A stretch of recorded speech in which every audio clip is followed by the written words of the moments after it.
And we'll keep it going for Lichelli. Come on up, Lichelli. I want to make this a little bit taller.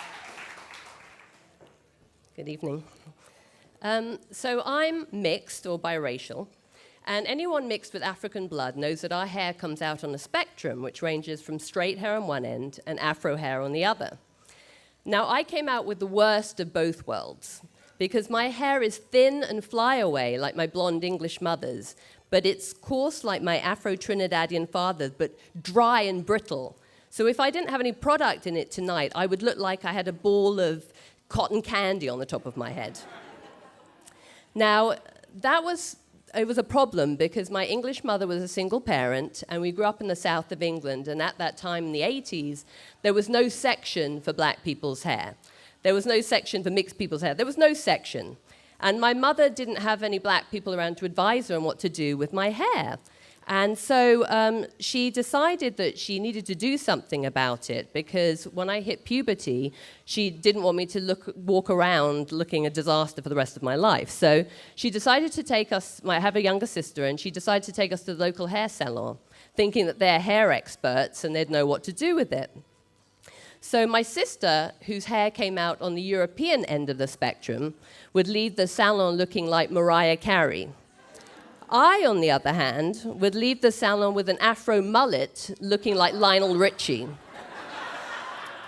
So that was fine until I hit puberty, and my mother said, well, I can't have my daughter looking like Lionel Richie for the rest of her life. So she found an ad in the Yellow Pages for a hair salon in Brixton. And Brixton is in South London, and it's a place famous for where black people live because of an uprising that happened in 1981. And so one day we took the near 2-hour journey from the country, a train and tube to get to London, right? And I just remember walking outside of the tube station and being amazed by it was the first time I'd seen that many black people in one place, first of all. And I was amazed by the street culture and the reggae music. And we busted into this salon like outlaws in a Western saloon, you know, everything stopped. Because mixed people were a rare thing in Britain at that time, and white people willingly going to Brixton was rarer still.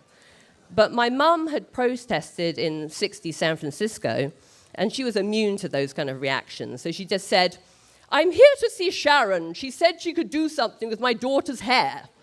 Like this. So this very dark-skinned Jamaican woman with this very powerful presence and even more powerful fuchsia lipstick steps forward.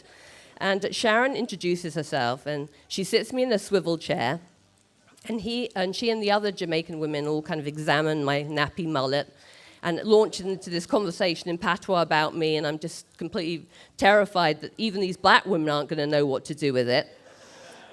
But then, to my relief, they turn to my mother, and Sharon says, love the picnic with me make her hair beautiful. So Sharon sets to work on me, and she starts adding this potent concoction of chemicals to my hair that tingles my scalp, do you know what I mean, and the inside of my nose. And she tells my mum that a combination of the permanent solution and the roller she's going to put in my hair are going to cancel out my natural curls and make my hair straight. So then she sits me under this infrared dryer that she says is better for black hair as it doesn't dry it out. And I'm there for about half an hour, and then she takes me out and takes off the rollers, and my hair is unveiled, and it is beautiful.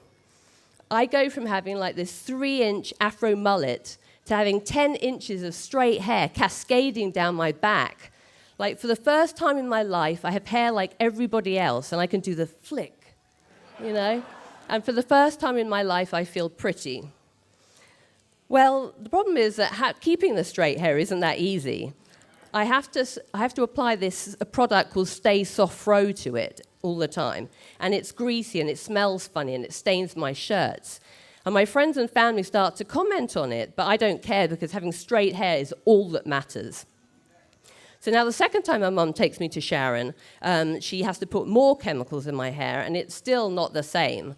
Actually keeping the hair straight now is causing me physical pain because I have to sleep with rollers in my hair, which is like sleeping with these acupuncture needles piercing my scalp. And it means that every morning I wake up with a crooked neck, and then having my hair damp all the time in the foul English weather means that I have a cold all the time. The third time my mum takes me to Sharon, she's now comfortable with the place, right? So she decides to run an errand. And Sharon applies the chemicals as before, and she puts me under the dryer for the 30 minutes. And while she natters away with all the other women, 30 minutes come and go, and I don't think anything of it, because I'm thinking, well, Sharon's put more chemicals on my hair this time, so, maybe it takes longer to set. So 45 minutes come and go, and I'm still there, they're still talking, and I'm thinking, that's fine. After an hour, I start smelling a different odor altogether.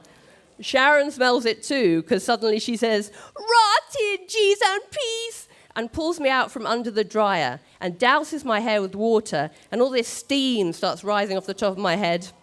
And she starts plucking the rollers from my hair, and with it goes my beautiful straight hair that snaps off like twigs. And just like that, I'm back to being a 12-year-old mixed-race tomboy, except for now I don't have enough hair to have an afro mullet.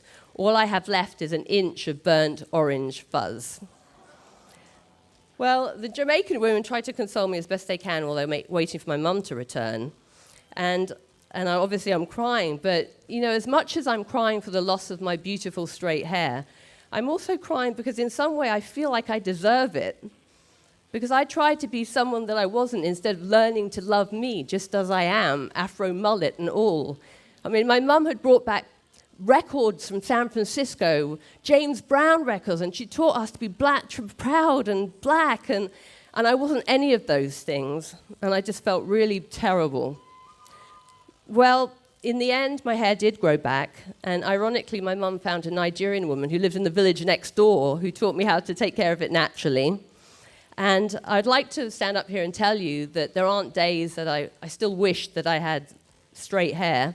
But now it's because it would just be so much easier to deal with, and no longer because I think there's something wrong with my slightly flawed, kinky, curly hair. Thank you.